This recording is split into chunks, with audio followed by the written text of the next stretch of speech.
আচ্ছা মা, জগন্নাথে কত রকম ভোগ হয়? 56 রকমের ভোগ হয়।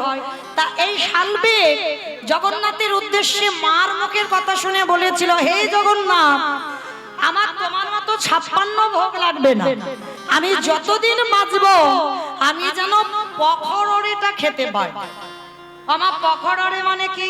পকোড়া পকোড়া পকোড়া পকোড়া মানে উড়িয়া ভাষা, এটা পান্তা ভাত। পকোড়া মানে পান্তা ভাত।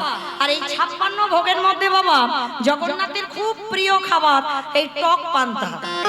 এটা আমার জগন্নাথ খুব ভালোবাসে।